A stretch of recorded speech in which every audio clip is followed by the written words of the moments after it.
ಒಂದು ಕಾಲದಲ್ಲಿ ಹಿಮಾಲಯದ ಪರ್ವತಗಳಲ್ಲಿ ದೇವರುಗಳೇ ಭಯಪಡುವಂಥ ಒಂದು ಘಟನೆ ನಡೆಯಿತು.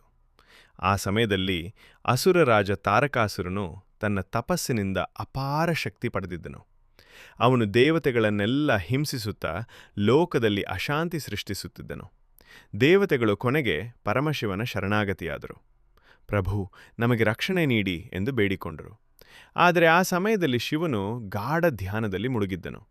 ಅವನ ಧ್ಯಾನವನ್ನು ಯಾರೂ ಭಂಗಪಡಿಸಲು ಸಾಧ್ಯವಿರಲಿಲ್ಲ. ದೇವತೆಗಳು ಚಿಂತೆಗೆ ಒಳಗಾದರು. ತಾರಕಾಸುರನನ್ನು ಸೋಲಿಸಲು ಶಿವನ ಪುತ್ರನೇ ಜನಿಸಬೇಕು ಎಂಬುದು ಬ್ರಹ್ಮನ ವರವಾಗಿತ್ತು. ಹೀಗಾಗಿ ದೇವತೆಗಳು ಒಂದು ಯುಕ್ತಿ ರೂಪಿಸಿದರು.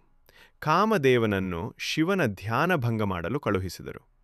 ಕಾಮದೇವನು ತನ್ನ ಬಾಣವನ್ನು ಎಳೆದು ಶಿವನ ಮೇಲೆ ಪ್ರೀತಿಯ ಬಾಣವನ್ನು ಹಾರಿಸಿದನು.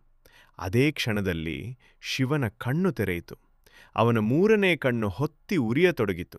ಅವನ ಕೋಪವು ಅಗ್ನಿಯಂತೆ ಪ್ರಚಂಡವಾಗಿತ್ತು. ಯಾರು ನನ್ನ ಧ್ಯಾನವನ್ನು ಭಂಗಪಡಿಸಿದವರು ಎಂದು ಶಿವನು ಗರ್ಜಿಸಿದನು.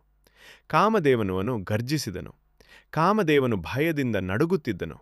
ಆದರೆ ಅವನು ಮಾಡಿದ ತಪ್ಪು ದೊಡ್ಡದಾಗಿತ್ತು.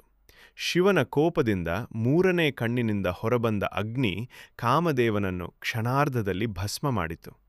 ಈ ದೃಶ್ಯವನ್ನು ಕಂಡ ದೇವತೆಗಳು ನಡುಗಿ ಹೋದರು. ಪ್ರಕೃತಿಯಲ್ಲೇ ಭಯಾನಕ ಕಂಪನ ಉಂಟಾಯಿತು. ಗಾಳಿ ಗರ್ಜಿಸಿತು. ಪರ್ವತಗಳು ನಡುಗಿದವು. ಆದರೆ ನಂತರ ಪಾರ್ವತೀದೇವಿ ಶಿವನ ಮುಂದೆ ಬಂದು ಶಾಂತವಾಗಿ ಮಾತಾಡಿದರು. ಪ್ರಭು, ನಿಮ್ಮ ಕೋಪವು ಲೋಕವನ್ನು ನಾಶ ಮಾಡಬಹುದು. ದಯವಿಟ್ಟು ಶಾಂತವಾಗಿರಿ ಎಂದು ವಿನಂತಿಸಿದರು. ಪಾರ್ವತಿಯ ಪ್ರೀತಿಯ ಮಾತುಗಳು ಶಿವನ ಕೋಪವನ್ನು ನಿಧಾನವಾಗಿ ಶಮನಗೊಳಿಸಿತು.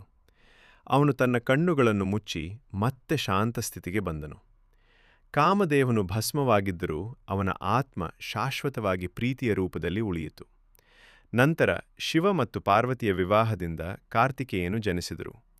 ಅವನು ತಾರಕಾಸುರನನ್ನು ಸೋಲಿಸಿ ದೇವತೆಗಳಿಗೆ ಶಾಂತಿ ನೀಡಿದನು.